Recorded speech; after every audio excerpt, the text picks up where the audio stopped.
देखा कि किस तरीके से सभी रोगी अपने आप को ठीक कर पाते हैं दृढ़ निश्चय के साथ और औषधियाँ सेवन करने के साथ। नियम परहेजों का पालन करते हुए हर एक रोग को जड़ से समाप्त किया जा सकता है। ये विश्वास हर किसी के अंदर जगाना है। यही हमारे इस कार्यक्रम का मूल उद्देश्य भी है कि आपके अंदर वो कॉन्फिडेंस पैदा करना, वो जागरूकता लेकर आना जिससे आप अपने रोगों को बिल्कुल दूर कर सकें। हम इस कार्यक्रम के ज़रिए अन्य रोगों के बारे में आपको रोज़ाना बताते हैं। और भी कई ऐसे रोग हैं जो भयंकर भी होते हैं, कुछ रोग सामान्य होते हैं, कुछ रोग ऐसे होते हैं जो संक्रमण वाले होते हैं। तो जब भी हम कार्यक्रम को शुरू करते हैं, आप सभी को याद भी दिलाते हैं, कॉपी पेन भी आप साथ में लेकर बैठा करें, तभी आप उन जानकारियों को, उन सलाह को नोट कर पाएंगे, उन उपचारों को लिख पाएंगे जो आपके लिए बहुत अति आवश्यक हैं। तो आज के इस अंक में भी हम एक ऐसे ही विषय पर बात शुरू करेंगे, तो कार्यक्रम के साथ आप बने रहिए। गुरु जी, आज के इस अंक में हम बात करेंगे कानों के रोगों के बारे में।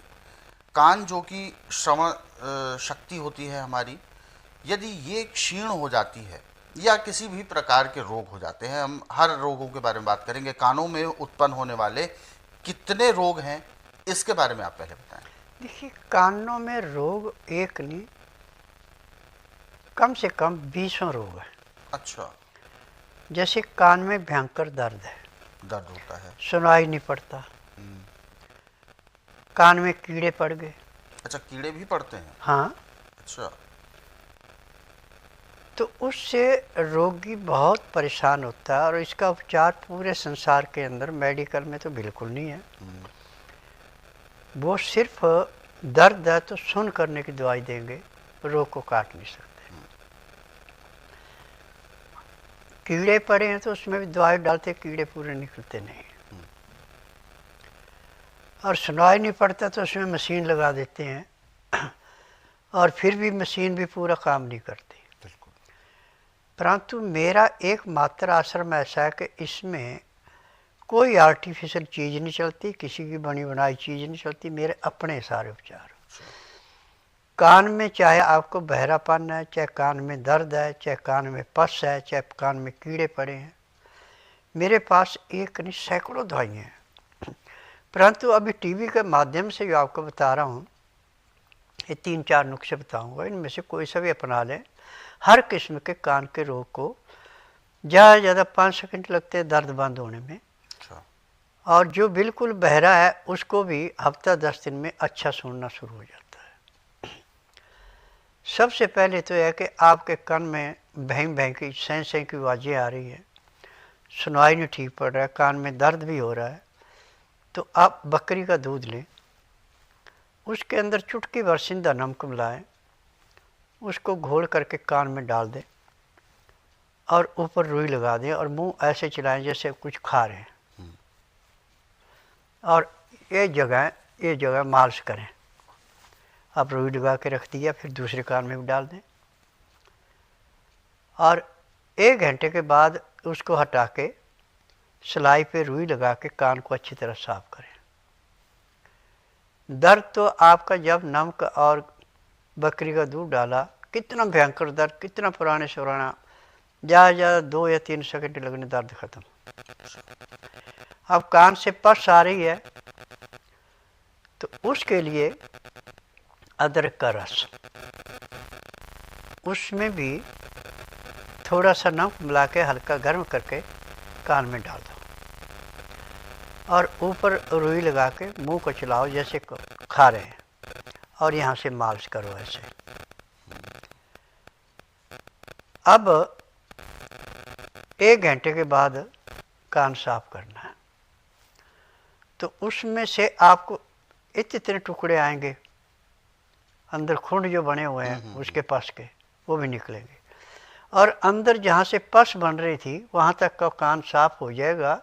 जब नमक वाला अदरक का रस लगेगा तो जख्म भी भर जाएगा, पस आना भी बंद होगी और सुनाई भी साफ देगा। अच्छा। अब तीसरा इसका उपचार है कि आपको सारे काम कर लिए, ना तो कान में आवाज़ आ रही है, और ना ही कान का जो बहरापन है वो तो है ही है, परंतु उसमें अंदर सूजन नहीं कम हो रही, सूजन ज़्यादा। तो फिर आप सरसों के तेल में लहसुन जलाएंगे। जैसे आपने 100 ग्राम तेल लिया तो 100 ग्राम लहसुन उसके अंदर जलाना, परंतु सारा इकट्ठा नहीं डालना।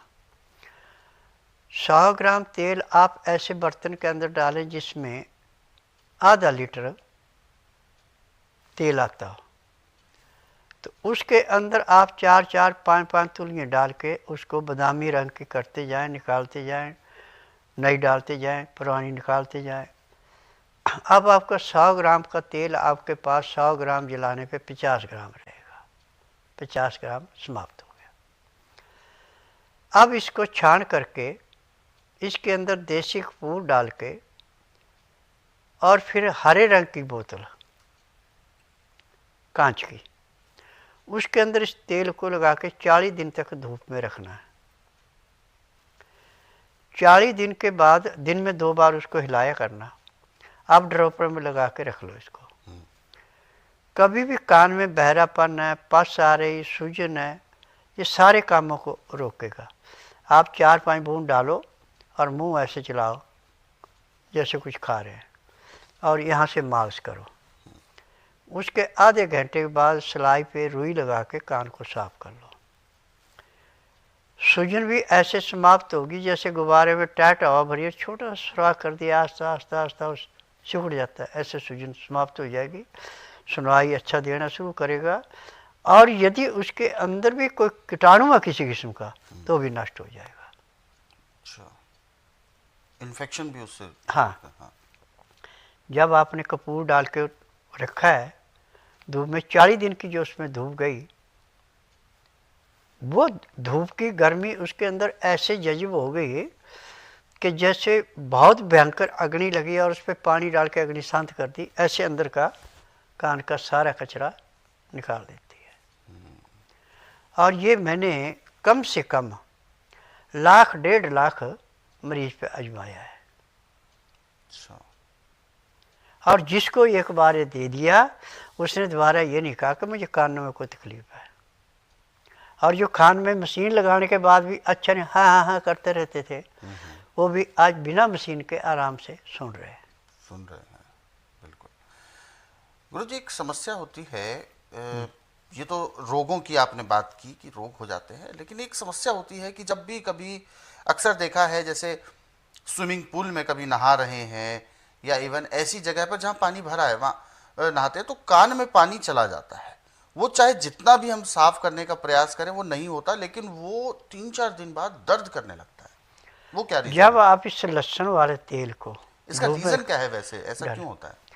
ऐसा होता है जैसे पसीने के ऊपर ठंडी हवा लगे या ठंडा पानी पी ले, नज़ला जुकाम हो जाता है, ऐसे कानों में भी नज़ला जुकाम होता है। अच्छा। और पानी अंदर ज़्यादा रह जाए तो कान अंदर से गल भी आता है, बड़ी मुलायम चमड़ी होती है ये। अच्छा। तो उससे रोग और तेजी से फैलता है। यदि पानी के अंदर नमक पड़ा हुआ है तो नहीं होगा। अच्छा, ऐसा भी है? हाँ। अच्छा, तो ये एक नई बात बताइए कि पानी में नमक हो तो अच्छा है।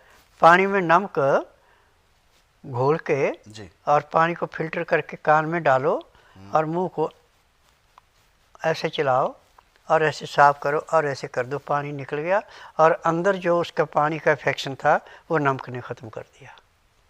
अच्छा, तो ये यानी पानी को ही काटेगा अगर उसमें नमक मिला दें तो? हाँ हाँ। तो ये नमक सेंधा नमक, दूसरा नमक कोई नहीं। अच्छा। और आयोडीन नमक तो आप हाथ भी मत लगाओ। अच्छा, लेकिन उसमें तो पोषक होते हैं, आयोडीन होता है। ये सब बकवास है। अच्छा। ये मर्द को नमर्द बनाने के लिए, औरत को बांझ बनाने के लिए है। अच्छा, लेकिन इसके बिना गुरुजी बड़े से बड़े रोग भी हो जाते हैं आयोडीन की कमी। ऐसा कुछ नहीं है जी। ये इनको कमीशन मिला था तब ये डॉक्टरों ने डिक्लेयर किया। खैर, आयोडीन की कमी की वजह से आयोडीन ऑटोमेटिक है सब चीज में। अच्छा। आपके नाजों में आयोडीन है जी। आपकी दाल में आयोडीन है, आपकी सब्जियों में आयोडीन है, कहाँ से कम है? यानी जितनी आवश्यक चीजें सब कुदरत ने दे रखी हैं हमें। अच्छा। बनावटी तो सिर्फ पैसा कमाने के लिए है। देखिए 1954 में जवाहरलाल ने एक कानून बनाया था कि आयुर्वेदिक दवाई कोई नहीं खाएगा, सब एलोपैथी खाएगा जी। एलोपैथिक में 4 चीज़ें होती हैं, बिच्छू का जहर, कोबरे सांप का जहर, केमिकल और मरे हुए जानवरों का हड्डियाँ चूरा, उससे दवाइयाँ मिलाई जाती हैं। इसमें कई चीज़ें मिला के दवाइयाँ बनाते हैं। वो जहाँ पे आपको तकलीफ हो उस अंग को सुन कर देगी, आप कहेंगे रोग कट गया, रोग कटता नहीं है। रोग जो हमारी आयुर्वेदिक है और जिसको जड़ी बूटियों का ज्ञान है, वो रोग को सेकंड में काट देता है।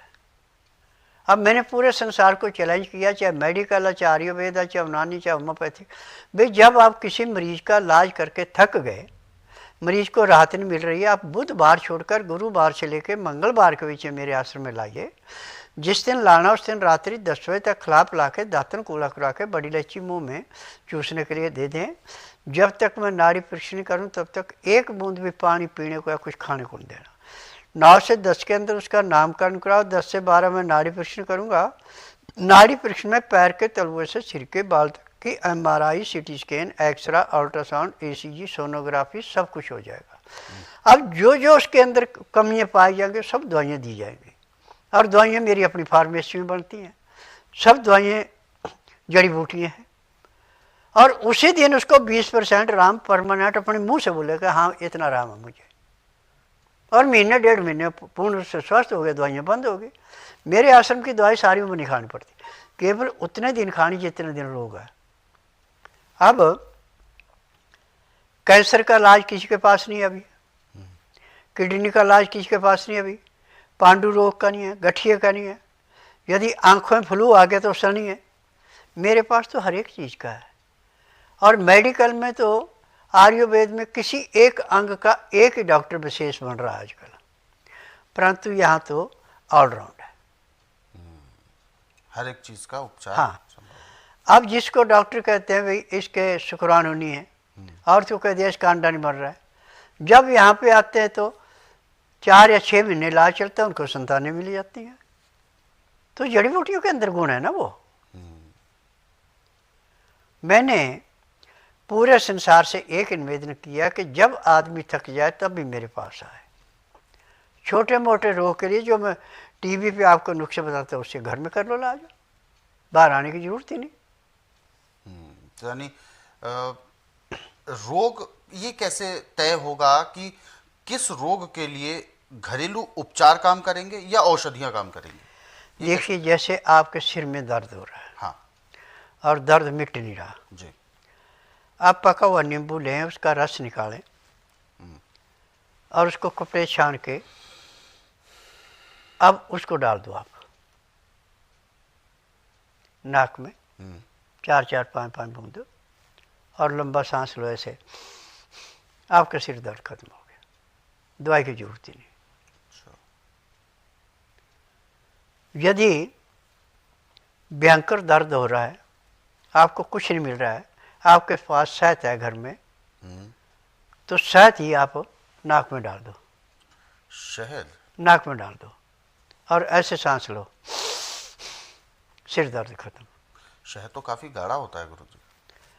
थोड़ी देर गर्म पानी में रख दो ना उसका बर्तन, अच्छा, वो पतला हो गया। ये ऐसा कर सकते हैं? करते हैं। अच्छा। अब कई रोगी बोलते मेरे को चक्कर आ रहा है, मेरे को भयंकर सिर दर्द, तो उसको मैं जो आँख में डालने की दवाई है उसमें शहद पड़ा है वही नाक में डाल देता हूँ। उसी टाइम कहते हैं दर्द तो रहा ही नहीं, भाई दवाई का असर आया है।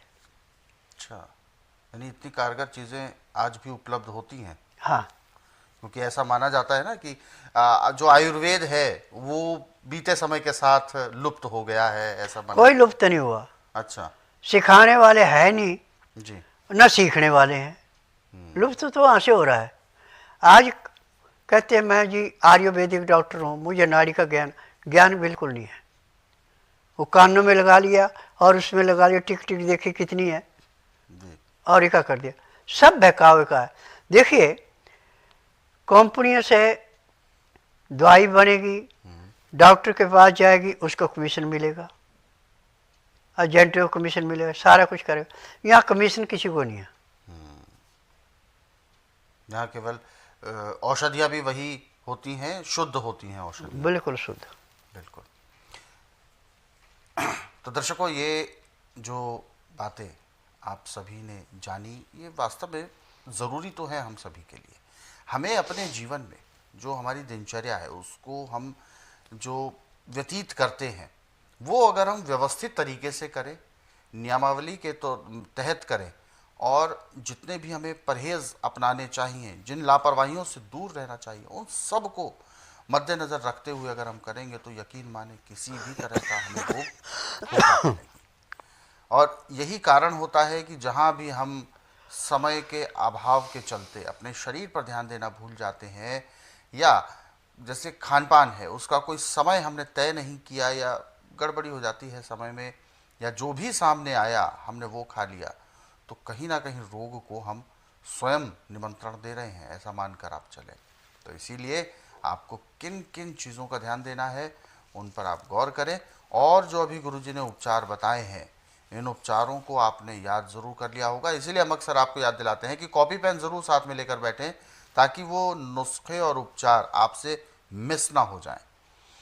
हालांकि ऐसे जो नुस्खे हैं जो इस कार्यक्रम में आपको बताए जाते हैं अलग अलग रोगों पर, इस तरीके के और भी नुस्खे हैं जिनको आप स्वस्थ विचार पुस्तकों के ज़रिए भी पढ़ सकते हैं।